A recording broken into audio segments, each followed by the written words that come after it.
हमारे बाप पार्टी के साथी हैं जिन्होंने इस तहरीक में भरपूर साथ दिया और पेश हुए। मैं इन तमाम साथियों को मुबारकबाद पेश करता हूं और अल्लाह का शुक्र अदा करता हूं कि आज अल्लाह ताला ने हम तमाम साथियों की जो है ना आज उन्होंने अल्लाह ने हम पर रहम किया, फजल किया। जनाब स्पीकर साहब, चंद दिन कबल इसी हाउस में तहरीक अदम एतमाद पेश हुई और 33 से 34 अरकान ने उस तहरीक के अदम एतमाद के हक में अपने राय, अपना वोट दिया। जनाब स्पीकर साहब, इखलाकन तो उसी टाइम ही जाम कमाल साहब को मुस्ताफ़ी होना चाहिए था, इस्तीफ़ा दे देना चाहिए था, लेकिन इसी फ्लोर पे इन्होंने कहा, तमाम मीडिया गवाह है कि अगर 2 बंदे भी मुझे राय दे मैं इस्तीफ़ा नहीं दूंगा। तो आज का दिन जो वोटिंग का दिन था, आज पिछली रात को वो मुस्ताफ़ी होकर चले गए। एक शख्स, एक जिम्मेदार शख्स जब इस फ्लोर पे कोई बात करता है तो उसको चाहिए था कि वो जिम्मेदारी के साथ बात करे। और जनाब स्पीकर साहब, इतने कॉन्फिडेंट लहजे में वो गुफ्तगू कर रहे थे और इतने मजबूत अंदाज में गुफ्तगू कर रहे थे कि शायद ये जंग जीत जाए। उसके पीछे कुछ मकासद और कुछ अगराज थे जो पूरी मीडिया ने देखे, पूरी दुनिया ने देखे, हर शख्स ने देखा। जनाब स्पीकर साहब, जिस दिन तहरीक एतमाद पेश होनी थी उस दिन हमारे 4 अरकान गायब किए गए। 4 अरकान और बशमूल खवातीन। बलूचिस्तान की तारीख में ऐसा वाकया कभी नहीं हुआ कि रुकन असेंबली एक खवातीन को अगवा किया जाए इस गरज से ताकि मेरी कुर्सी बचाया जा सके। क्या आपको जो ये पावर दी गई थी या आपको ये मनसब दिया गया था, इसलिए दिया गया था कि आप इसे गलत इस्तेमाल करें? जनाब स्पीकर साहब, उसके बाद साथियों ने मिलकर यह फैसला किया कि हमें एक जगह महसूर होना चाहिए, हम एक जगह पर जाके सारे साथी बैठते हैं। चूंकि हालात इस तरह के थे कि हम न हालात खराब करना चाह रहे थे, न कोई ऐसा वाकया के लिए तैयार, कोई ऐसा वाकया रुनुमा हो जाए जिसमें कोई नुकसानात हो। लेकिन जनाब स्पीकर साहब, तारीख गवाह है कि जाम कमाल साहब के दौरे हुकूमत में, बाकी आप छोड़ें बलूचिस्तान में क्या होता रहा है, अजला में क्या होता रहा है, इसकी मैं बात नहीं करता। इस हाउस की बात करता हूं कि जब बजट पेश हो रहा था किस तरीके से गाड़ी चढ़ाई गई इस गेट पे, हाउस के गेट पे, कैसे मेंबरान को जख्मी किया गया, कैसे उनकी पकड़ी उछाली गई है।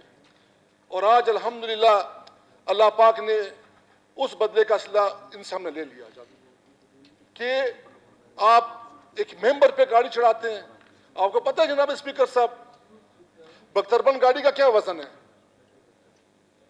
बख्तरबंद गाड़ी का वजन क्या है? और वो जब किसी दीवार को हिट करती है या किसी दरवाजे को हिट करती है तो उसको कुछ भी नहीं होता, खराश तक उसको नहीं आती। लेकिन जब ये बख्तरबंद गाड़ी आप मेंबरान पे चढ़ाते हैं, ये तो खुदा का शुक्र हुआ, खुदा का फजल हुआ कि हमारे मेंबरान महफूज रहे और उन्हें जो है ना अल्लाह ने जिंदगी उनकी बचा ली। जनाब स्पीकर साहब, इस बलूचिस्तान में लोगों ने इस्तीफे दिए। नवाब सनाउल्लाह जरी साहब तशरीफ फरमाए, हम इनके इंतहाई मशकूर ममनून हैं कि इन्होंने पूरे जज्बे के साथ हमारा साथ दिया। और ये भी एक टाइम में वज़ीर आला बलूचिस्तान थे, इनके खिलाफ भी तरीका अदम एतमाद पेश हुई, मगर इन्होंने बड़े तरीके से, इज्जतदाराना तरीके से मुस्ताफ़ी हुए। हालांकि इनके दौरे हुकूमत में सीएम हाउस के दरवाजे खुले हुए थे, मेंबर क्या कोई भी शख्स इनसे मिलने के लिए जा सकता, और कोई भी काम हो जो बलूचिस्तान के मफाद में हो, बलूचिस्तान के अवाम के मफाद में हो, उनको ये सुनते थे, उनको ये समझते थे और उन पर अमल करते थे। लेकिन इसके बरक्स के जाम साहब के दरवाजे बंद थे, अवाम के लिए नहीं, अपोजिशन के लिए नहीं, उनके वज़रा के लिए 6-6 घंटे बिठाना, 3-3 घंटे बिठाना। और बिल जब ये तहरीक एतमाद की आवाज़ें उठनी शुरू होगी, जब पहली दफ़ा अपोजिशन ने तहरीक एतमाद जमा कराई है, तो उसके बाद फिर उन्हीं मेंबरान के घर एक दफ़ा नहीं बार बार जाना कि खुदा के लिए मेरी हुकूमत बचाओ, बस मैं माफ़ी मांगता हूँ, मुझसे गलती हो गई है। जनाब स्पीकर साहब, बंदा वो काम करे जो कल बर्दाश्त भी करे। इतना मीठा ना खाए कि कल उन्हें लोग खा जाए, और इतना कड़वा भी ना हो कि कल लोग उससे दूर भागें। तो जिंदगी ये मकाफात अमल है, जिंदगी मकाफात अमल है, जैसे आप करेंगे वैसे आप भरेंगे। 3 सालों तक यह अपोजिशन रोती रही है आवाम के लिए, आवाम के एक एक मसाइल हमने यहाँ उठाया। हमने बिजली का मसला उठाया कि गर्मियों में बिजली गायब है, जब मर्जी चाहे वापडा ने जो है ना वो 2 घंटे कर दिया, 6 घंटे कर दिया। हमने गैस का मसला उठाया, यहाँ हमने अमन का मसला उठाया, यहाँ हमने बेरोजगारी का मसला उठाया, यहाँ हमने जिम्मेदारों का मसला उठाया। लेकिन खुदा जानता है कि ये हुकूमत ठस से मस नहीं थी। और जितम ज़रफ़ी ये कि स्पीकर के रोलिंग के बावजूद भी अमल नहीं होता था। तो जनाब स्पीकर साहब, बंदा कहाँ जाए, किसके पास जाए? और जनाब स्पीकर साहब, यकीनन आज अल्लाह पाक ने हमारी सबकी इज्जत रखी और आज हम सुरखरू हुए और इस जाम कमाल की हुकूमत से पूरे बलूचिस्तान का छुटकारा हासिल हो गया इस समय। जनाब स्पीकर साहब, हम बार बार ये कोशिश करते रहे कि हुकूमत एक सही सिंध पे चले, लेकिन आपको मालूम है कि हर वाक़ये पे कोई उनका रिएक्शन एक्शन नहीं होता था। कोई भी वाक़या तो उसको संभाल नहीं पाते थे, लेकिन बिलाखिर ये हरकाम मजबूर हो गए। और मैं बिलखसूस जो साथी हुकूमत में थे, जो वज़रा थे, जिनको अच्छी अच्छी वजारतें मिली हुई थी, उन्होंने ये कुर्बानी दी है, उन्होंने ये कुर्बानी दे के इस तहरीक को कामयाब किया। मैं इस पर इनका इंतहाई मशकूर और ममनून हूँ। और जनाब स्पीकर साहब, ये इत्तेहादी हम सुनते रहे बार बार जाम साहब के जुबान से कि इत्तेहादी, कोलिशन पार्टनर। जनाब स्पीकर साहब, यहाँ तक पहुँचाने में मेरा ख्याल इन्हीं इत्तेहादियों का ज़्यादा हाथ है।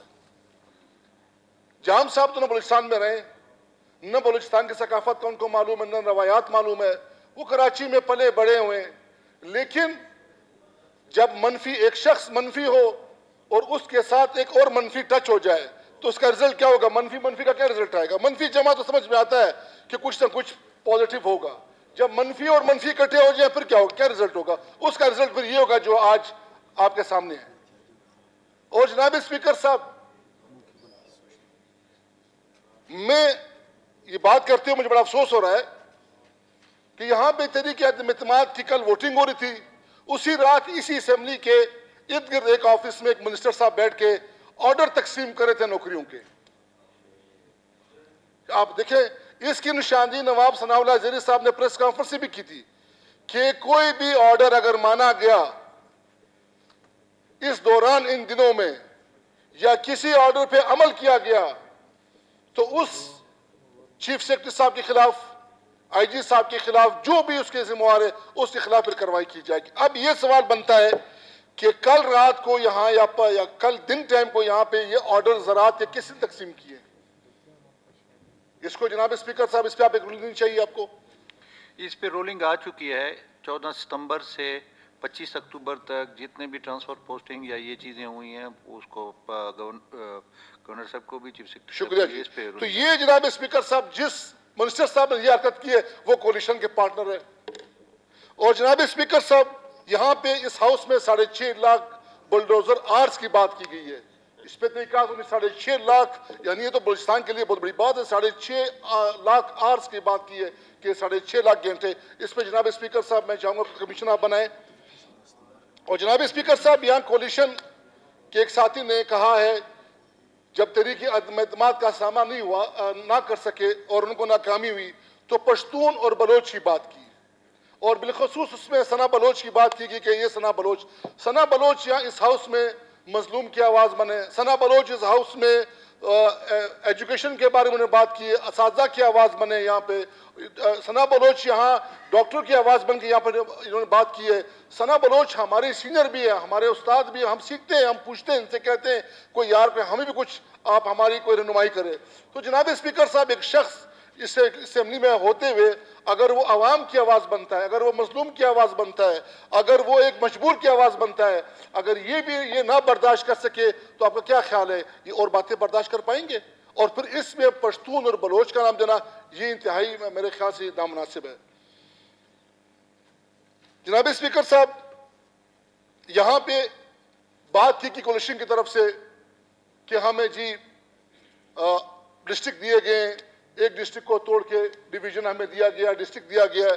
जनाब स्पीकर साहब, डिस्ट्रिक्ट तो शेरानी भी है। इस बलूचिस्तान में एक मिसाल मैं आपको दूंगा, डिस्ट्रिक्ट शेरानी भी डिस्ट्रिक्ट का दर्जा दिया गया शेरानी को। या क्या मुझे ये बता सकते हैं कि डिस्ट्रिक्ट शेरानी में वो तालीम और वो एजुकेशन, वो हेल्थ और तरक्याती का अमल है, वहां पे कोई तेज हुआ है या वैसी का वैसी पड़ा हुआ है? आपने किला अब्दुल्ला को 2 हिस्सों में तकसीम कर लिया।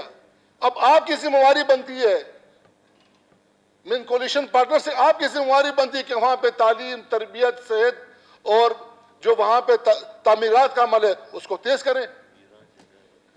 अभी तक वो ये देखिए जनाब स्पीकर साहब, ये वीरान का वीरान रहेगा। ये सिर्फ ये नहीं, आपको जब एक डिस्ट्रिक्ट मिलता है आपने उसमें हर तरह की सहूलियात देनी है जो कि आप नहीं दे सकते। जनाब स्पीकर साहब, इस 2-2.5-3 साल में 2 PST पीस हाउस में पेश की गई है और उसमें गैर मुंतखब लोगों को फंड दिए गए, बिलखसूस बाई नेम दिए गए। क्या कानून इस चीज की इजाजत देता है कि गैर मुंतखब अफराद को बाई नेम फंड दिया जाए और करोड़ों नहीं अरबों रुपया फंड दिया जाए? और जनाब स्पीकर साहब, जनाब स्पीकर साहब, क्या कानून इस चीज की इजाजत देता है कि गैर मुंतखब लोगों को आप फंड दें? क्या ये पैसे जो दिए गए जाम कमाल साहब अपनी जेब से दिए या कि हुकूमत बलूचिस्तान के फंड से गए? अगर हुकूमत बलूचिस्तान के फंड से गए तो जनाब स्पीकर साहब इसकी तहकीकात होनी चाहिए। ये तो एक खाना जंगी का फिजा पैदा कर रही है। मैं आपको मिसाल दूं, मैंने एक रोड का इफ्तिताह किया, मेरे बाद जो गैर मुंतखब नुमाइंदा है, जो कौंसलर भी नहीं बन सकता, वो हफ्ते 10 दिन के बाद वो भी गया वहां पे फिता काट रहा था। अब तो ये कहते हैं जी रोड तो मेरी है। तो ये खाना जंग की फिजा क्यों पैदा करना चाह रहे थे जनाब स्पीकर साहब? किसने कहा इनको? तो जनाब स्पीकर साहब, जो फंड दिए गए गैर मुंतखब लोगों को, इसकी मैं इस फ्लोर पे आपसे जनाब स्पीकर साहब रिक्वेस्ट करता हूं, आपसे इल्तिजा करता हूं, ख्वाहिश करता हूं कि इस पे जो है ना कमीशन बनाया जाए, उसकी तहकीकात कराई जाए कि आया पैसे क्यों दिए गए, अगर दिए गए तो आया लगे या नहीं लगे, लगे तो क्या वो पैसे पूरे लगे, इसकी मुकम्मल तहकीकात होनी चाहिए। जनाब स्पीकर साहब, ये पैसा अवाम का पैसा है, ये पैसा बलूचिस्तान की हुकूमत का पैसा है। ये 3 साल गुजार गए, यहाँ पे बादशाहों की तरह पैसे बांटते रहे। अब तो ये चले गए, पूछने वाला कौन होगा? कौन उनसे हिसाब लेगा कि जो 3 साल आपने पैसे बांटे हैं या जो स्कीमात आपने दी है, जिसकी गैर जरूरी स्कीमात है? जनाब स्पीकर साहब, 70-80 लाख रुपए का स्टेडियम, हमारे लोग पानी के लिए तरस हैं, करोड़ 70 करोड़। हमारे लोग पीने के पानी के लिए तरस रहे हैं। हमारे लोग वहां पे अद्वियात नहीं है, हॉस्पिटल में मरीज के जो कैंसर के मरीज है उनके लिए अद्वियात नहीं है, डॉक्टर्स नहीं है जनाब स्पीकर साहब, स्कूल में कुर्सियां नहीं है, स्कूल में टीचर्स नहीं है जनाब स्पीकर साहब। हमारे पास तालीम की हम तालीम में पीछे हैं, सेहत में पीछे हैं, बेरोजगारी इतने हाम है कि जवान डिग्रियां उठाते फिर रहे लेकिन उनके लिए कोई नौकरी नहीं। अगर एक नौकरी आती है, मिसाल के तौर पर 10 पोस्टें, तो 1000 लोग वहां जमा। तो जनाब स्पीकर साहब, इन सब चीजों की तहकीकात होनी चाहिए, इन सब चीजों की तहकीकात होनी चाहिए और बिलखसूस उन लोगों के लिए जिन जो गैर मुंतखब लोगों को पैसा दिया गया है। मैं आखिर में जनाब स्पीकर साहब तमाम मेंबरान को खराज तहसीन पेश करता हूं कि यकीनन उन्होंने एक फ्रंट रोल अदा किया और बलूचिस्तान के मफाद में ये तब्दीली आई है। और मेरी ये दुआ होगी कि जो भी हुकूमत अमल में आती है, जो भी हुकूमत बनाता है या जो भी वज़ीर आला होता है, उससे मेरी रिक्वेस्ट होगी कि वो बिलखसूस अपने दरवाजे खुले रखें आवाम के लिए सुने और दिन रात एक करके दिखाए, मेहनत करे दिन रात, ताकि आवाम को ये पता चले कि वाकई ये हमारे नुमाइंदे हैं और गवर्नमेंट इसे कहते हैं। और उनके जो भी गम दर्द, जनाब स्पीकर साहब, तारीख में कभी नहीं हुआ इतना एहतजाज जो इन 3 सालों में इस हाउस के बाहर हुआ। प्रोफेसर एहतजाज, डॉक्टर एहतजाज, नर्सेज एहतजाज, स्टूडेंट एहतजाज, जिम्मेदार एहतजाज, बिजली वाले एहतजाज, गैस नहीं एहतजाज, इतने एहतजाज तो हमने, और फिर उनके साथ डाला करने का कोई तैयार नहीं था। भाई उठो, आप बात करो, आप वजीर हो, मेरे पास इख्तियार नहीं है। भाई आप जाओ, मेरे पास इख्तियार नहीं है। तो कम अज कम अगर कोई यहाँ पे एहतजाजी कैंप में बैठा हुआ है या यहाँ पे एहतजाज करता है, हुकूमत को चाहिए, जो हुकूमत आगे अमल में आएगी चाहिए कि उनको सुने और उनके जायज़ मुतालबात हल करें। मेरी ये ख्वाहिश है कि अल्लाह ताला जो मौजूदा हुकूमत आएगी अमल में उससे कामयाब करे, और दुआ ये होगी कि बलूचिस्तान के अवाम के लिए, बलूचिस्तान के साइल वसाइल के लिए, बलूचिस्तान की मादलियात के लिए और बलूचिस्तान की तरक्की के लिए अल्लाह ताला उनको क़ुव्वत और ताकत दे। बहुत शुक्रिया। अस्सलाम वालेकुम। शुक्रिया।